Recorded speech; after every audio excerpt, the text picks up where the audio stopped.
하나님의 말씀은 시편 14편 1절입니다.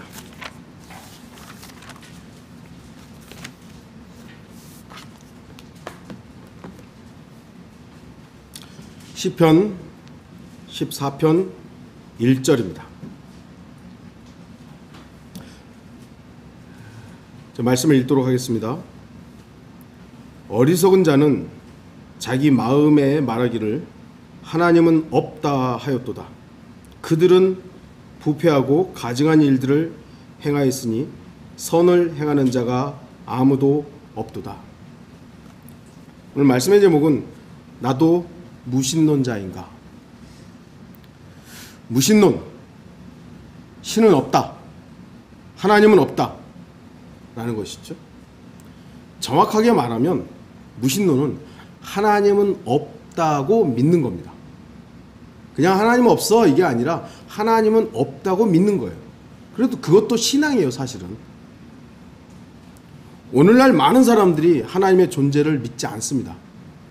과학이 발달하면 발달할수록 더욱더 하나님은 없다, 이게 점점점 더 확장되고 있죠. 수많은 사람들이 무신론자들입니다. 그런데 세상에 종교가 많지 않냐고. 좀 이따 좀 다루겠습니다.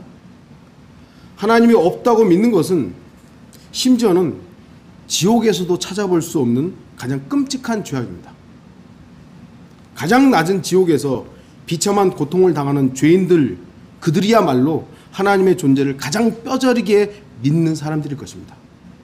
지옥에 있는 사람들이 가장 하나님을 온전히 믿을 거예요.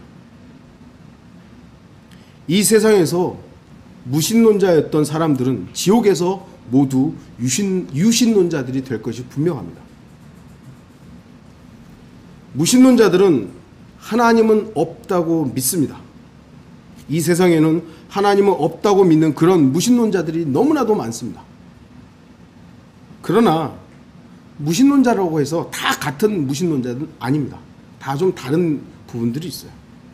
여러 가지 형태의 무신론이 있음을 보았습니다. 하나님을 믿는다고 하는데 성경의 하나님을 믿는 게 아니라 자기의 논리대로 믿는 하나님이에요. 여러분들 도울 김용옥이라는 사람 아시죠? 그 사람은요, 요한복음 강해도 썼고요, 마가복음도 썼고요, 그 다음에 이 도마복음도 썼고요. 그 사람은 하나님을 믿는데요, 자기도. 도대체 그 사람 믿는 하나님과 내가 믿는 하나님은 어떻게 다를까요? 완전히 다릅니다. 제가 그 사람에 대해서 오늘 다 논할 필요는 없고요. 그런 사람들이 많아요. 하나님 믿는다고. 그러나 정작 성경이 말씀하는 하나님을 믿지 않을 때는 그 사람은 무신론자입니다. 성경의 하나님을 믿는 것이 아니기 때문에 신은 없다고 믿는 것과 동일한 겁니다. 먼저 우리가 살펴볼 것은 마음의 무신론입니다. 마음의 무신론은 하나님의 존재를 믿지 않습니다. 세상 사람들은 대부분이 마음의 무신론을 그냥 무신론이라고 생각합니다. 인간이 하나님의 존재를 믿지 않는 원인은 여러 가지가 있습니다만 죄라고 말할 수도 있고 하지만 무지죠. 무지. 하나님께서 어떤 분이신지를 잘 알고 있으면서도 주님을 믿지 않는 사람은 거의 없습니다. 하나님은 어떤 분이다라는 것을 알면서도 하나님을 믿지 않는다? 그런 사람은 거의 없습니다. 그래서 성경은 믿음은 들음에서 나오며 들음은 하나님의 말씀에 의해서니라고 말씀하는 겁니다. 하나님의 말씀을 듣고 하나님의 말씀을 통해서 하나님을 아는 사람은 하나님을 알아가게 되는 것이죠. 그러나 하나님의 말씀을 듣지 않고 믿지 않는 거예요. 그러면 하나님을 알지 못하고 그 알지 못하는 하나님에 대해서 믿지 않는 것이죠. 출애굽기 5장에는 하나님을 모르던 한 왕이 등장합니다. 출애굽기 5장 2절, 파라오가 말하기를 주가 누구기에 내가 그의 말을 복종하고 이스라엘을 보내겠느냐? 나는 주를 알지 못하며 또한 이스라엘로 가게 하지도 아니하리라. 파라오는 하나님을 알지 못했습니다. 그가 알고 있었던 것은 이집트의 신들이었죠. 다른 신들을. 그래서 그는 하나님을 믿지 않았습니다. 주님을 알지 못하고 믿지 않는 파라오가 하나님의 말씀에 복종하지 않는 것은 너무나도 당연합니다. 알지 못하는 신이 와가지고 이스라엘 백성 풀어주라 그러니까 난 모르는데 뭔 풀어주냐. 난 너네가 섬기는 여호와 하나님 안 믿는다. 안 듣는다. 당연한 것이죠. 파라오는 오늘날 수많은 현대인들처럼 하나님을 믿지 않는 그런 사람이었습니다. 그는 이집트의 신을 믿는 사람이었습니다. 그러나 이집트의 신은 살아있는 참된 신이 아니었습니다. 파라오가 섬긴 신은 죽은 나무나 돌로 만든 우상들처럼 헛것이었던 것이죠. 파라오가 있었던 이집트의 신들은 뭐 태양신부터 시작해가지고 뭐 여러 가지 신들이, 개구리도 신이었고 파리도 신이었고 다 신이었죠. 모든 만물들이 신이었죠. 파라오는 존재하지 않은 것을 새겨놓고 그것을 자신의 신이라고 부르면서 믿고 섬겼습니다. 그러나 아무리 극진히 섬긴다 할지라도 파라오의 신은 파라오의 기도를 듣지 못하고 그를 구해내지도 못했습니다. 파라오는 무엇인가에 대해서 섬겼지만 결국 아무것도 섬기지 않았던 것입니다. 파라오는 자기가 의미를 부여해서 그 대상을 막 섬기고 극진히 섬겼을 거 아니에요. 근데 따지고 보면 아무것도 섬긴 게 없는 거예요. 헛것이기 때문에. 그러므로 하나님 편에서 보면 그것은 무신론인 것입니다. 파라오는 자기가 알고 있는 신을 섬겼지만 그건 무신론이었어요. 신이 없는데 섬긴 거니까요. 마찬가지로 오늘날 현대인들도 하나님은 믿지 않지만 무엇인가를 믿고 있습니다. 돈을 믿죠? 권력을 믿죠? 지식을 믿습니다. 사람과의 관계를 믿습니다. 실제로 지식이나 돈이나 권력이나 이런 것들은 큰 힘을 가지고 있는 것처럼 보입니다. 그렇기 때문에 세상 사람들은 그것을 바라보고 추구하고 살아가죠. 어떤 사람들은 자신의 자녀를 신뢰하기도 하고요. 자녀들은 또 부모를 신뢰하기도 합니다. 오늘날 우리는 하나님을 믿지 않으면서도 무엇인가를 믿는 사람들이 수없이 많다는 것을 볼 수 있습니다. 이 세상에 아무것도 믿지 않는 사람은 없습니다. 아무것도 안 믿는 사람은 그래서 자살하는 거예요. 믿을 수 있는 게 없으니까요. 그럼 뭔가라도 믿는 사람이라면 죽지 않고 자기 자신이라도 믿는 사람은 안 죽는 거잖아요. 자기가 믿었던 어떤 것으로부터 낭패를 당하고 정말로 신뢰했던 어떤 것으로부터 좌절을 당했을 때 사람은 좌절감에 빠지고 결국은 생을 마감하려고 하는 거예요. 그러나 뭔가를 믿는 사람은 안 죽어요.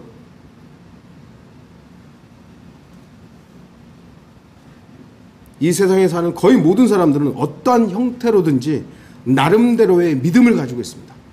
제가 말씀드렸죠. 하나님의 믿음은요, 하나님의 선물이에요. 모든 사람에게 믿음이 있어요. 하나님께서 인간의 피조물에게 주신 기본적인 하나님의 성품이니까 믿음을 다 주신 거예요. 구원 안 받은 사람도 믿음 다 있잖아요. 그래서 그 믿음을 가지고 살아가요. 근데 하나님께서 그 페이스를 주신 그 믿음을 예수 그리스도를 빌리브하라는, 믿으라는 거죠. 그걸로 이끄시는 거예요. 근데 그걸 거부하기 때문에 인간들은 자기 믿음대로 살다가 결국 그 자기 믿음이 자기를 낭패, 좌절하게 만드는 것이죠. 어떤 사람은 진리를 믿기도 하지만 어떤 사람은 거짓을 믿습니다. 근데 그게 거짓말이라고 생각해서 믿지 않으니까 문제죠. 가짜 뉴스가 얼마나 많습니까? 이번에 목회자들하고 좀 얘기하면서 그런 얘기를 했어요. 제가 이제 예전에는 정보나 지식이 한정되어 있지만 지금은 너무 많이 유튜브를 통해서 챗 GPT 이걸 통해서 이제 막 뿌려지고 있어요. 뿌려지고 있어요.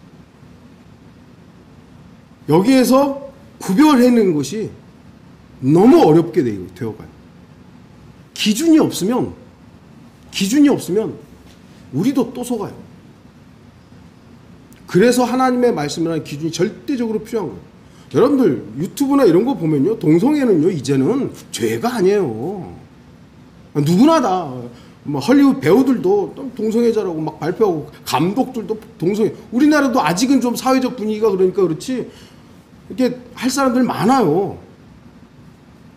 그런데 우리가 성경적인 기준이 없으면 괜찮지 뭐 이렇게 되는 것이죠. 그러니까 하나님의 말씀에 대한 기준을 여러분들 절대적으로 가지셔야 돼요. 그래야 그 많은 정보들 가운데 정보의 홍수 가운데 구별해내는 것이죠. 구별이 잘 안 된다. 그럼 좀 기다리세요. 그냥 조금 기다리시면 돼요. 자기 믿음대로 하는 거예요. 뭔가를 믿고 싶다? 그럼 가짜도 그냥 진짜로 믿는 겁니다. 이런 시대에 우리 살고 있죠. 어떤 사람들은 썩지 않을 영원한 것을 믿지만 어떤 사람들은 썩어져 없어져 버릴 것들을 믿기도 합니다. 어떤 사람들은 하나님께서 영감으로 기록하시고 섭리로 보존하신 성경을 믿기도 합니다. 믿죠. 하지만 어떤 사람들은 그런 성경은 없다 라고 믿으며 살아가요. 믿음대로 살아갑니다. 그 결실도 그 믿음대로 나타나게 되어 있습니다. 어떤 사회학자는 이렇게 말합니다. 믿음은 우리 사회를 지켜주는 소중한 것이다. 뭐 틀린 말은 아니죠.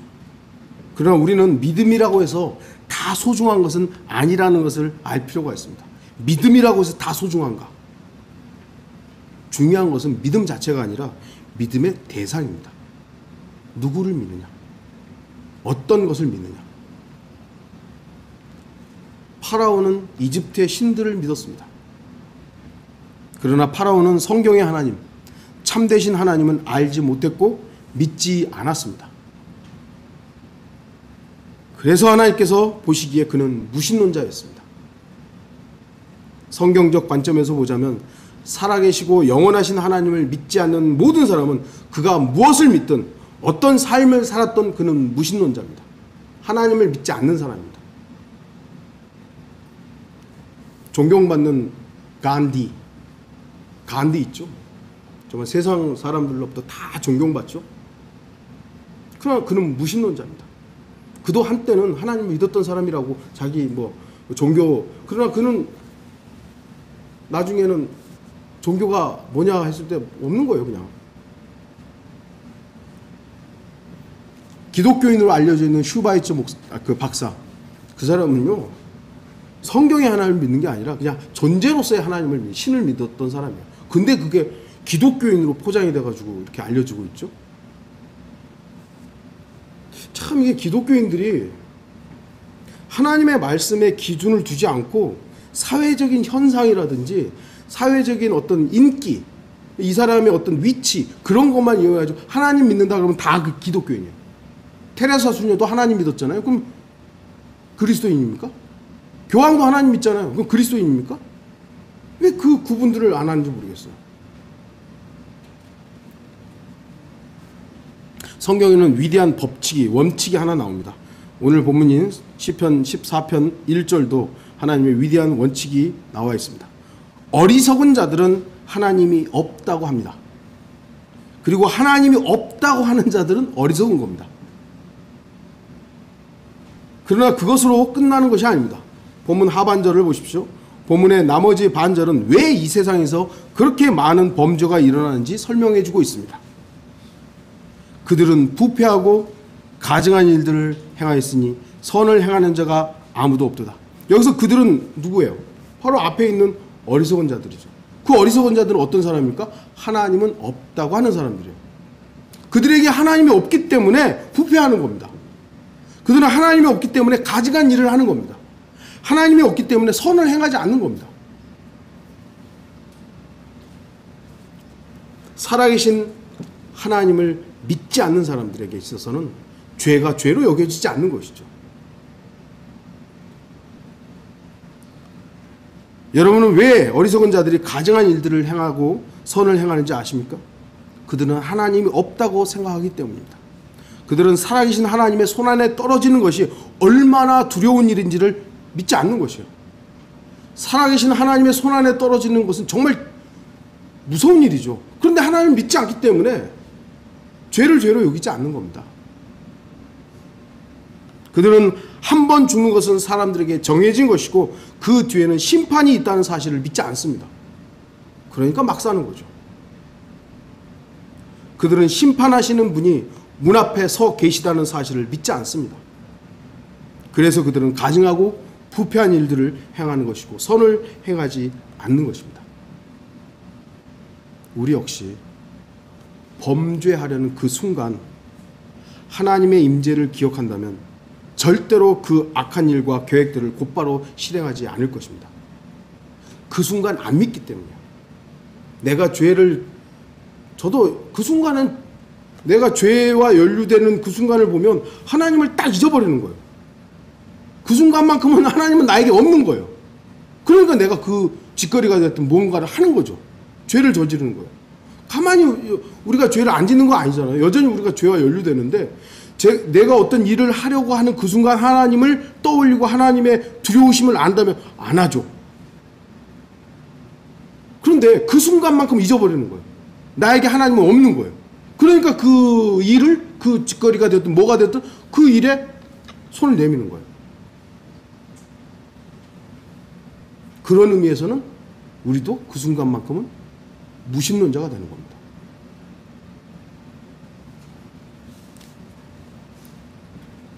그렇기 때문에 우리가 완벽하게 죄를 차단하면서 산다. 나는 하나님과 의식하기 때문에. 심지어는요, 성경 말씀이 떠오르는 그 순간도 악이 더 좋아 보일 때가 있는 거예요. 그런 존재들이에요. 그런 존재들. 그렇기 때문에 우리가 뭔가를 조금, 내가 선을 조금 했다고 해서 야, 하나님 날 기뻐하시겠지. 천만의 말씀입니다. 다시 말씀드리지만 하나님은 나를 기뻐하는 것이 아니라 내 안에 계신 아들을 기뻐하십니다. 그래서 우리는 예수 그리스도만을 통해서 살아가는 거예요. 그걸 자꾸 잊어버리니까 내가 뭔가 하나 좀 선한 일을 해놓고 뿌듯해가지고, 나한테 뿌듯해가지고 툭툭툭 아이고 잘했어. 그 다음은 어떡할 거예요? 그 다음은 빠작 자빠지는데요. 그러면 이 죽을 놈 해가 또 나를 또 죽여야 됩니까? 하나님은 우리의 육신에 일희일비하지 않으세요. 나나되니까 내가 나를 신뢰하기 때문에 나 때문에 일희일비하는 겁니다. 하나님은 저에 대해서, 여러분에 대해서 신뢰하지 않습니다. 하나님은 자신의 성도들도 신뢰하지 않아요. 하나님께서 신뢰하는 것은 내 안에 계신 예수 그리스도. 그래서 우리가 예수 그리스도를 신뢰하는 것만, 그때만큼은 누가 뭐래도 소위 말해서 성령 충만한 거예요. 영적인 사람이 되는 거예요. 하지만 다시 말씀드리지만 죄에 대해서 내가 손을 내밀 때, 그 순간만큼은 하나님을 잊어버릴 때 나는 무신론자가 되는 겁니다.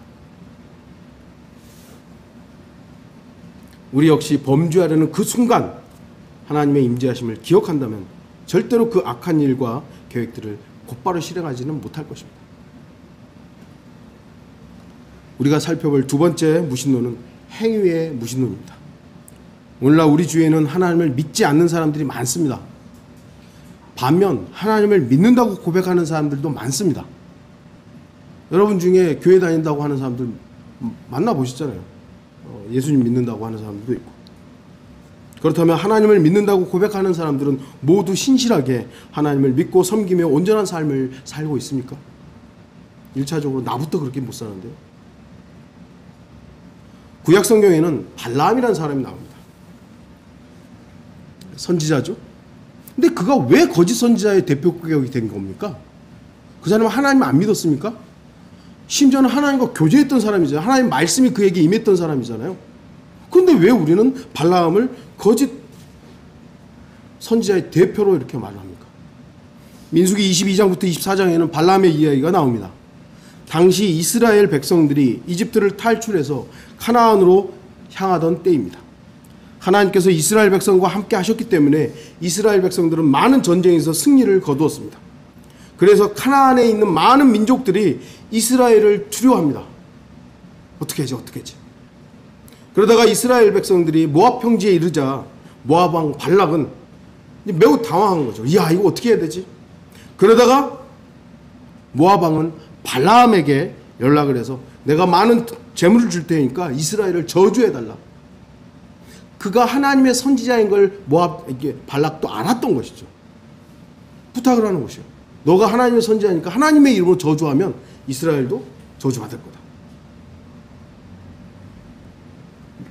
다시 한번 말씀드리지만 발라함은 하나님을 아는 사람이었습니다. 하나님을 믿는 사람이었습니다. 그는 하나님의 존재를 믿었고 하나님의 능력이 어떠한지를 알고 있는 사람이었습니다. 그러나 그는 그의 행위는 하나님을 믿는 모습으로 나타나지 않았다는 것이죠.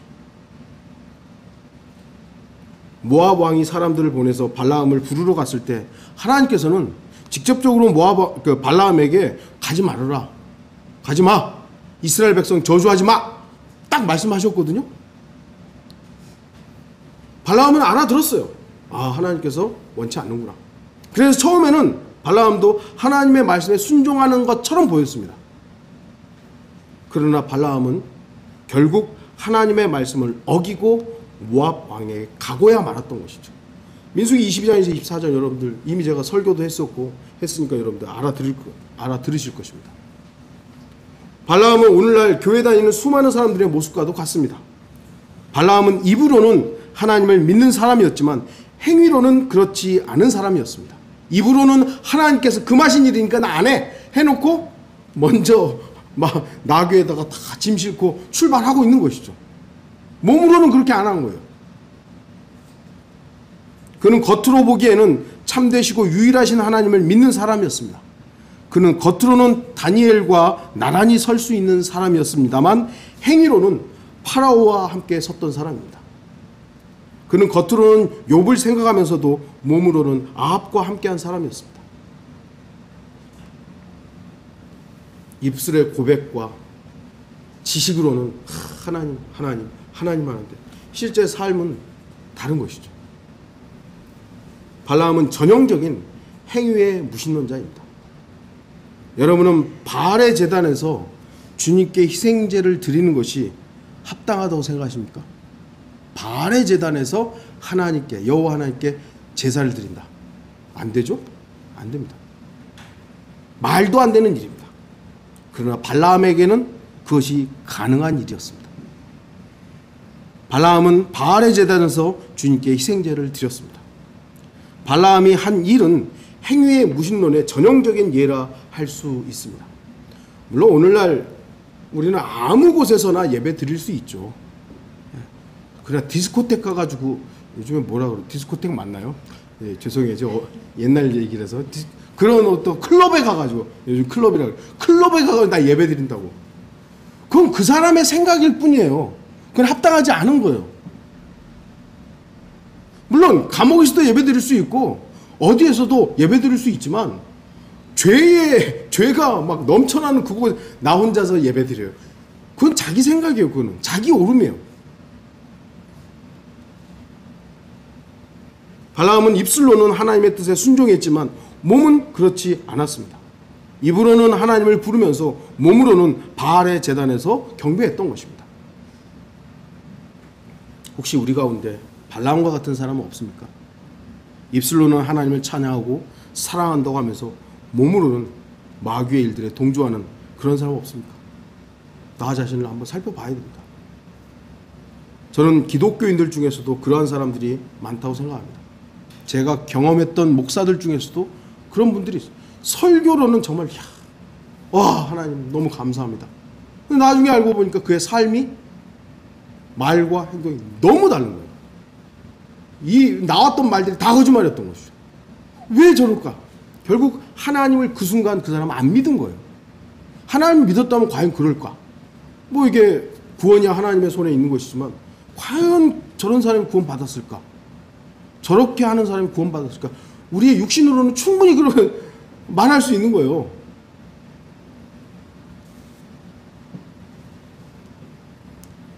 입술로는 하나님을 위해서 살겠다고 수없이 다짐하면서 실제로는 자기 자신만을 위해서 살아가는 사람도 있습니다.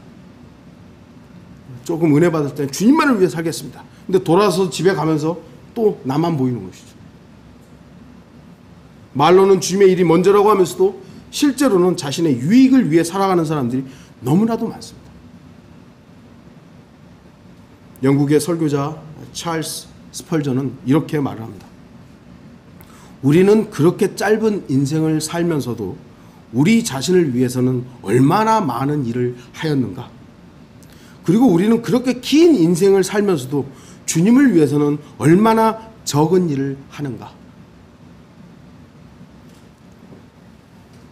짧은 인생을 살면서 나를 위해서는 너무 많은 일을 하고, 주님을 위해서 할 수 있는 긴 인생 속에서는 주님을 위해서는 짧은 일만, 적은 일만 한다. 이렇게 지적을 한 것이죠. 우리가 행위의 무신론자가 아니라면 비록 짧은 인생을 산다 할지라도 주님께서 나를 사용하심에 순종할 줄 알아야 합니다. 주님이 나를 사용하신다. 여러분 주님 사용하세요? 어떻게 알 수 있죠? 예전에는 주님이 사용하신다고 하면 꼭 설교자를 해야 되고 거리에 나가서 복음 전해야 되고 막 이렇게 구령해야 되고 또 전도지 나눠주고 설교해야 되고 이런 것들만 하나님의 일이라고 생각했던 거예요. 물론 그것도 하나님의 일이고 하나님께서 그렇게 쓰시는 분들이 분명히 있죠. 제가 여러분들한테 계속 말씀드렸던 건 뭐예요? 여러분의 삶에 직장에서 여러분 쓰임 받고 있는, 사용되고 있는 하나님의 일을 하는 겁니다. 가정에서 여러분의 위치에서 그 일을 하는 것 하나님의 일입니다.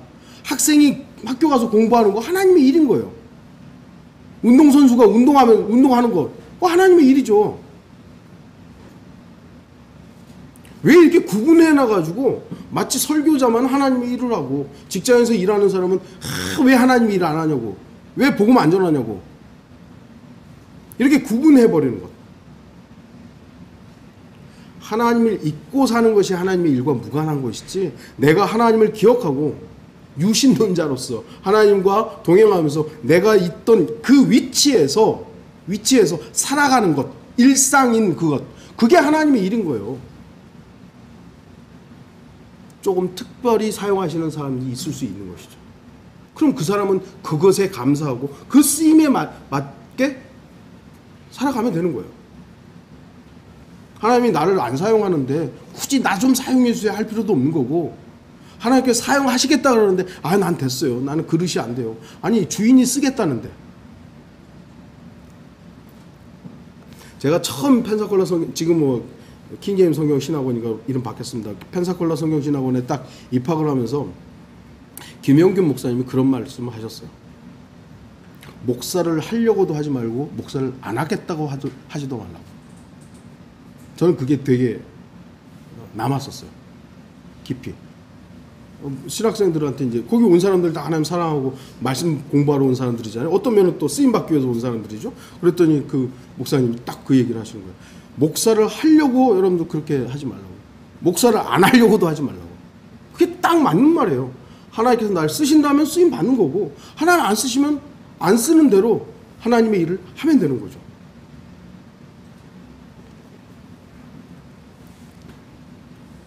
말과 혀로만 주님을 섬기는 것은 겉으로는 쉬운 일이지만 실제로는 불가능한 일이기도 합니다. 주님 앞에 가장 가정한 것이 있다면 그것은 바로 입술로만 사랑한다는 것입니다. 디도서 1장 16절, 그들이 하나님을 안다고 고백하나 행위로는 부인하나니 가증한 자요, 불순종하는 자요, 모든 선한 일에 버림받은 자들이니라. 디도서의 말씀은 오늘 본문과도 내용들이 좀 일치합니다. 시편에서는 하나님이 없다고 말하는 무신론자가 부패하고 가증한 일들을 행하였으며 선한 일을 행하지 않는다고 말씀합니다. 자기 마음속에 하나님이 없다고 말하는 그 마음의 무신론자와 입으로는 하나님을 안다고 고백하나 행위로는 부인하는 행위의 무신론자를 비교해 보십시오. 성경은 그들 모두가 가증한 자요, 불순종한 자요, 모든 선한 일들을 배척하는 자들이라고 말씀합니다. 저와 여러분 이러한 자들 되어서는 안 됩니다. 입으로는 주님을 사랑한다고 하면서 행위로는 그렇지 않다면 그게 진짜 사랑입니까? 우리가 예수 그리스도를 사랑한다 그러면서 눈에 보이는 지체들을 사랑하지 않는다. 그럼 뭔가 좀, 성경은 분명히 그게 잘못됐다고 말씀하잖아요. 그러니까 왜, 저도 이제 목회자들로 이야기하면서 왜 그럴까를 봤더니 결국은 이 사람이 구원받지 않았다고 딱 단정해버리기 때문에, 나와 함께 분명히 신앙생활로 간증도 하고 막 감사했는데 이 사람이 어느 날 갑자기 교회를 대적하고 나갔어요. 그러면 저 사람은 어떻게 돼야 됩니까? 교회를 반대하고 나갔어요. 그럼 지옥교가 싫어서 목사가 싫어서 나간 것 뿐이지 그 사람 구원 안 받은 게 아니잖아요. 그런데 그 순간 구원받았어. 이래버리는 것이죠. 그러면 그때부터는 그를 저주하든 뭐하든 다 합리화가 돼버리는 거예요. 왜요? 구원 안 받았으니까. 근데 그건 자기가 하나님의 위치에 있는 거죠. 그를 구원한 하나님을 내가 안 받았다고 해버린다. 내가 하나님보다 높은 위치에 있는 거 아니에요. 그런 교만이 어디 있어요. 그 사람이 구원 받았든 안 받았든 그건 하나님의 일이에요. 하나님이 하시는 거지 내가 할 일이 아니에요. 그러면 우리는 단지 그와 의견 충돌이 있어서 교회를 나간 것 뿐이에요. 오히려 그러면 지금은 우리는 그럴 수 있죠. 복을 빌어줘야죠. 이제 우리 그럴 수 있잖아요. 아, 어디에 가서든 믿음 생활 잘 하시라고. 주님의 풍성함을 누리시라고. 저는 이제 그렇게 말할 수 있어요. 어떻게 판단하냐에 따라서 완전히 다른 결과들이 나오는 것입니다. 입술로는 하나님을 사랑해야 된다. 사랑해야 된다. 하나님이 사랑이시다고 하는데 정작 내 앞에 있는 지체들에 대해서는 마귀 들렸다고. 구원받았다고. 이러면 안 되는 거예요. 제가 이런 말을 하는 것은 그들을 저주하는 게 아니라 안타까워서 그런다니까요. 정말로.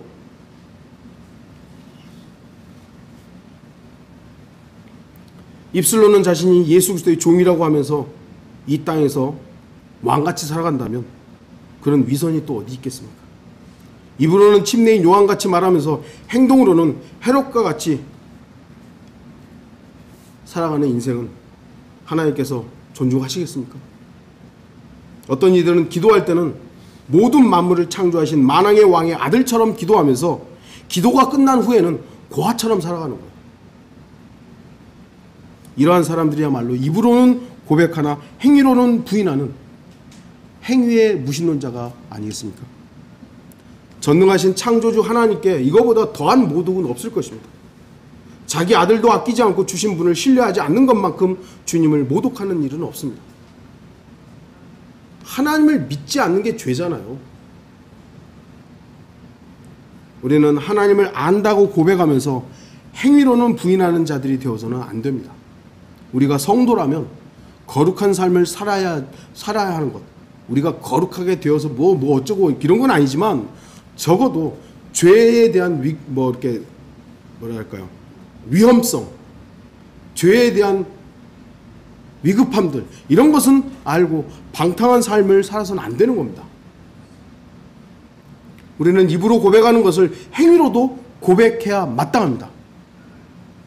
다시 한번 말씀드리지만 제가 완벽하게 그렇게 살기 때문에 설교하는 건 아니에요. 저 역시도 돌아서서 또 어떤 짓을 할지 제가 어떻게 장담하겠어요. 하지만 제가 예전에는 10번 중에 5번을 하나님 믿고 무신론자처럼 살았다면 지금은 적어도 6, 7번을 좀 정신 차리고 하나님 내 곁에 계시는데 하려고 한다라는 이 방향성과 주님으로 인해서 감사하는 삶이 있다고 여러분을 간증하는 거예요.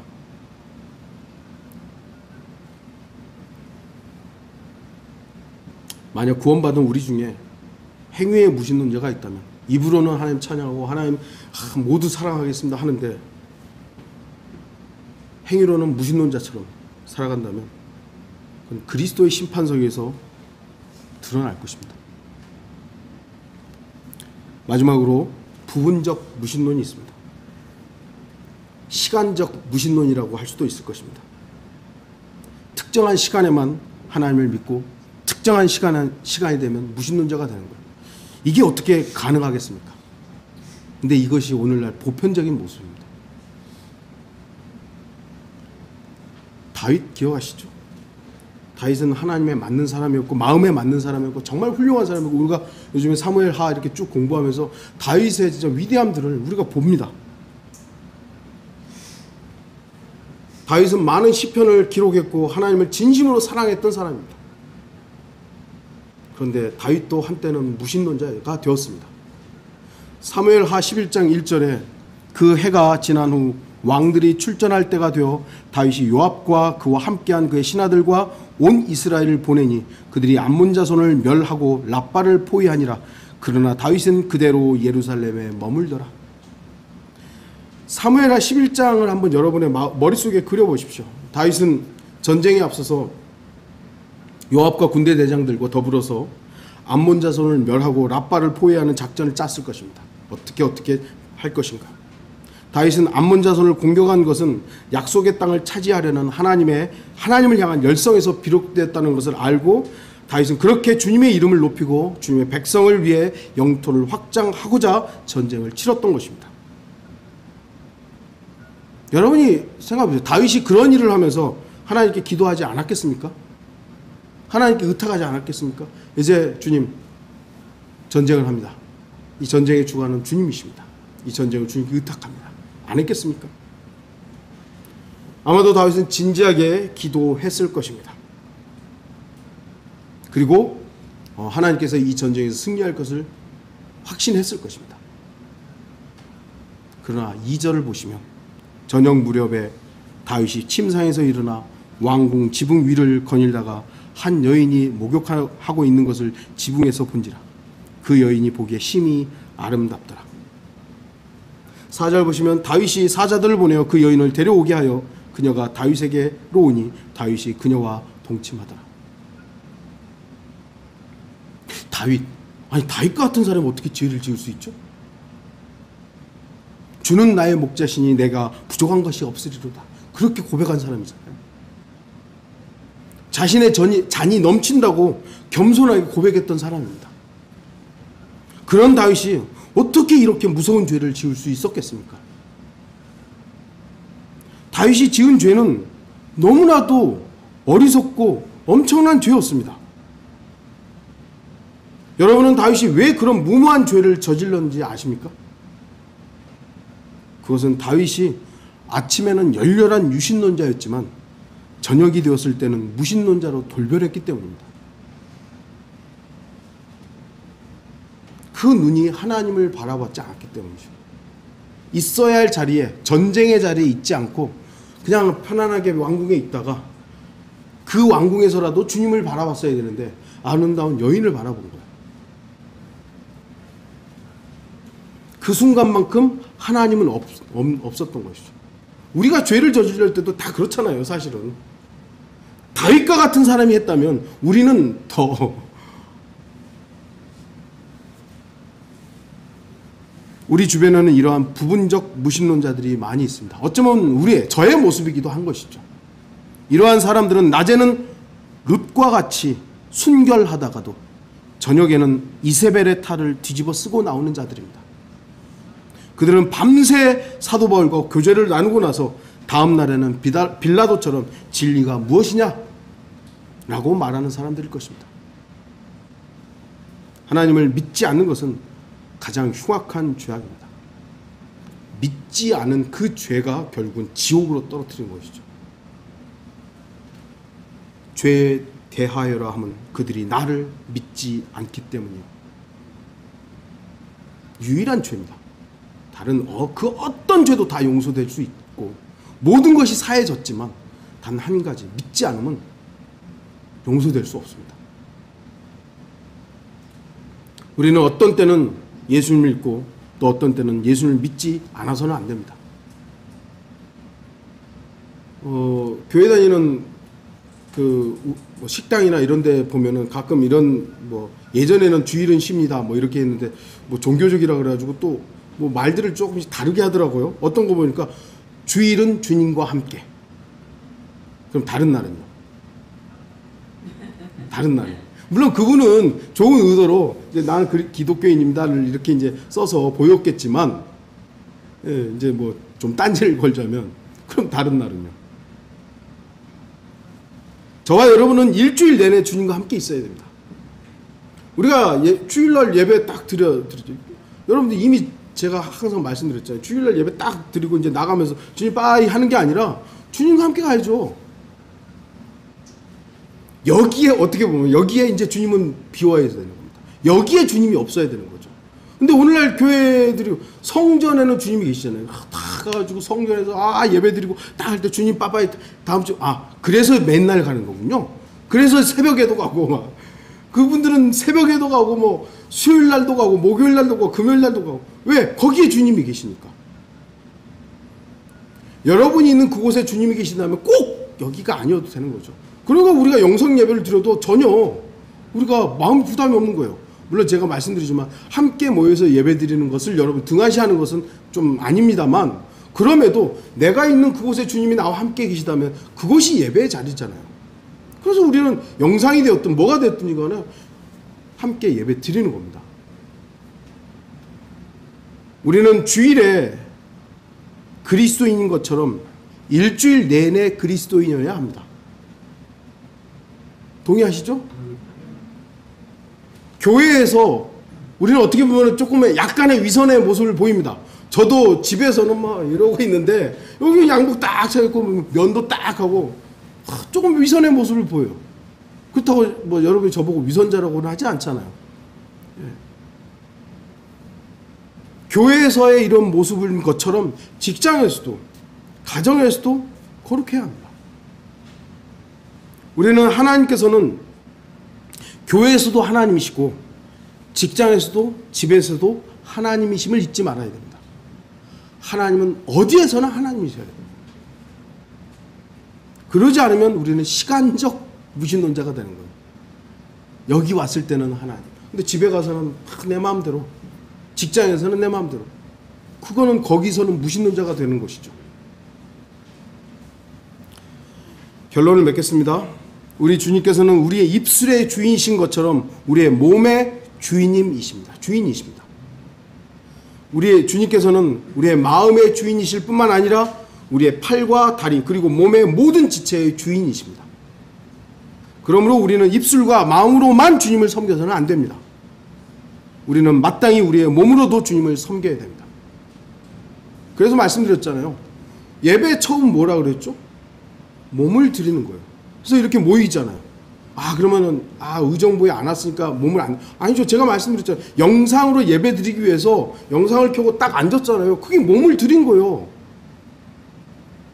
그것을 우리가 적극적으로 추천해서 이제 그래도 됩니다는 아니지만 최소한 내가 다른 거 하는 그 시간에 내가 몸을 집중해서 하나님의 말씀에 그 예배에 함께 동참하는, 이건 몸을 드린 거란 말이죠.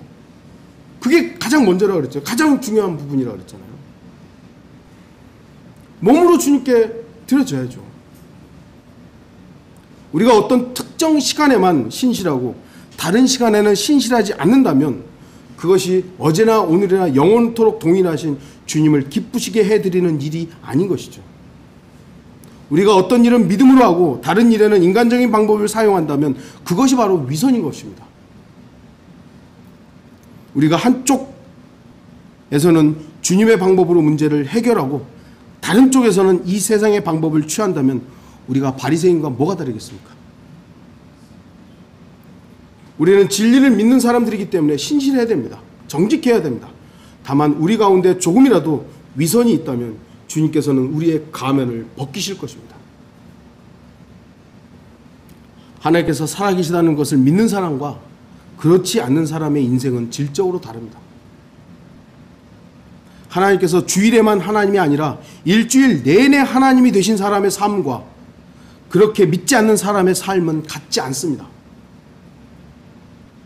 하나님께서 교회 건물에만 계신다고 믿는 사람들이 있습니다. 반면 자신이 걸어다니는 모든 곳에서 하나님께서 지켜보신다고 믿는 사람도 있습니다. 여러분은 하나님께서 이들의 인생을 똑같이 평가하신다고 생각하십니까? 그리스도의 심판석은 각자의 행위에 따라서 평가받을 것입니다. 저는 죄송하게도 목사들이 그리스도의 심판석에서 제일 수치를 많이 당할 것 같아요. 저는 저를 이렇게 보면 정말 그리스도의 심판석에서 설명해야 될 게 많을 것 같습니다. 앞에 설교할 때는 마치 전부 다 그렇게 사는 것처럼 하고 막 여러분들이 저를 평가할 때 유 목사는 다 그렇게 사는 것 같다. 아니요, 같이 살아보세요. 아마 여러분들이 하루도 못 버틸 거예요. 우리 잠이 웃잖아요. 저와 여러분은 마음의 무신론자가 되어서는 안 되는 것처럼 행위의 무신론자가 되어서도 안 됩니다. 또한 우리의 삶에서 부분적인 무신론자가 되어서도 안 됩니다. 베델교회 성도 여러분, 저를 포함한 우리 모두 우리의 모든 삶에서 하나님을 인정하고 주님의 임재를 경험하며 주님과 동행하는 삶을 언제나 어느 곳에서나 그렇게 사는 모든 성도들이 되기를 바랍니다. 같이 기도하시겠습니다.